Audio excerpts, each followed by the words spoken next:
বন্ধুসকল 10-1-2025 ইংৰাজী তাৰিখত অনাৰেবল গুৱাহাটী হাইকোৰ্টত অসম পঞ্চায়ত নিৰ্বাচন সংক্ৰান্তত গোচৰৰ কিছু আপডেট আপোনালোকক দিবৰ কাৰণে এই ভিডিঅ'টো বনাইছোঁ। আশা কৰিছোঁ ভিডিঅ'টো প্ৰথমৰ পৰা শেষলৈকে চাব আৰু ভিডিঅ'টো শ্বেয়াৰ কৰি দিব।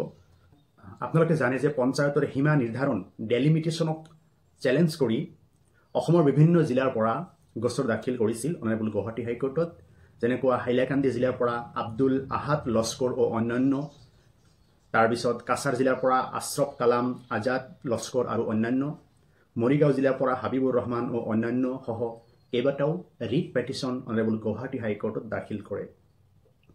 অনাৰেবল গুৱাহাটী হাইকোৰ্টে 17-12-2024 তাৰিখে ইণ্টেৰিম অৰ্ডাৰ পাছ কৰি ন্যায়ালয়ৰ অনুমতি অবিহনে পঞ্চায়ত নিৰ্বাচন অনুষ্ঠিত কৰিব নোৱাৰিব বুলি এক ইণ্টেৰিম অৰ্ডাৰ জাৰি কৰে।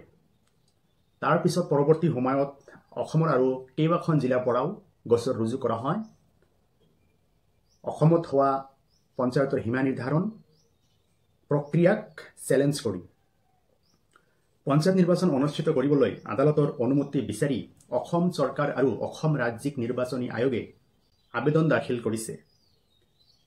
সেয়েহে অনাৰেবল গুৱাহাটী হাইকোৰ্টে 3-1-2025 তাৰিখ, 6-1-2025 তাৰিখ, 8-1-2025 তাৰিখ, 10-1-2025 তাৰিখত ৰাজ্য চৰকাৰ আৰু অসম ৰাজ্যিক নিৰ্বাচনী আয়োগে দাখিল কৰা আবেদনৰ শুনানি গ্ৰহণ কৰিছে আৰু আদেশ সংৰক্ষিত অৰ্ডাৰ ৰিজাৰ্ভড ৰাখিছে।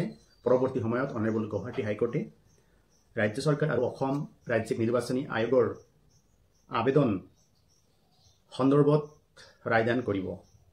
গতিকে দেখা গৈছে বৰ্তমানলৈকে আদেশ সংৰক্ষিত হৈ আছে, এতিয়ালৈকে কোনো ধৰণৰ অৰ্ডাৰ পাছ হোৱা নাই। গতিকে অৰ্ডাৰ পাছ হ'লে আপোনালোকক পৰৱৰ্তী সময়ত জনাম। অসমৰ মুখ্যমন্ত্ৰীয়ে যোৱা ৰাতি সংবাদমেল সম্বোধন কৰিছে আৰু তেখেতে কৈছে যে যিহেতু আগন্তুক সময়ত অসমত মেট্ৰিক আৰু হায়াৰ ছেকেণ্ডেৰীৰ পৰীক্ষা আছে, গতিকে যদি অনাৰেবল গুৱাহাটী হাইকোৰ্টে সঠিক সময়ত অৰ্ডাৰটো পাছ নকৰে তেতিয়াহ'লে পৰীক্ষাৰ আগত নিৰ্বাচন অনুষ্ঠিত কৰা অসম্ভৱ বুলি জনাইছে। আৰু যদি অনুষ্ঠিত কৰিব লাগে তেতিয়াহ'লে আপোনাৰ ফেব্ৰুৱাৰী-মাৰ্চৰ পিছতহে অনুষ্ঠিত হ'ব বুলি ধাৰণা কৰা হৈছে। এতিয়ালৈকে সঠিক সময় অসম চৰকাৰেও ল'ব পৰা নাই, কাৰণ অনাৰেবল গুৱাহাটী হাইকোৰ্টে ইতিমধ্যে ইণ্টাৰিম অৰ্ডাৰ পাছ কৰি কৈছে যে আদালতৰ আদেশ অবিহনে নিৰ্বাচন অনুষ্ঠিত কৰিব নোৱাৰিব। এইখিনি আছিল যোৱাকালি অৰ্থাৎ 10-11-2025 ইংৰাজী তাৰিখত অনাৰেবল গুৱাহাটী হাইকোৰ্টত দাখিল হোৱা গোচৰৰ ৰিচেণ্ট আপডেট আপোনালোকক জনালোঁ। ভিডিঅ'টো ভাল লাগিলে লাইক, কমেণ্ট আৰু শ্বেয়াৰ কৰিব। ধন্যবাদ।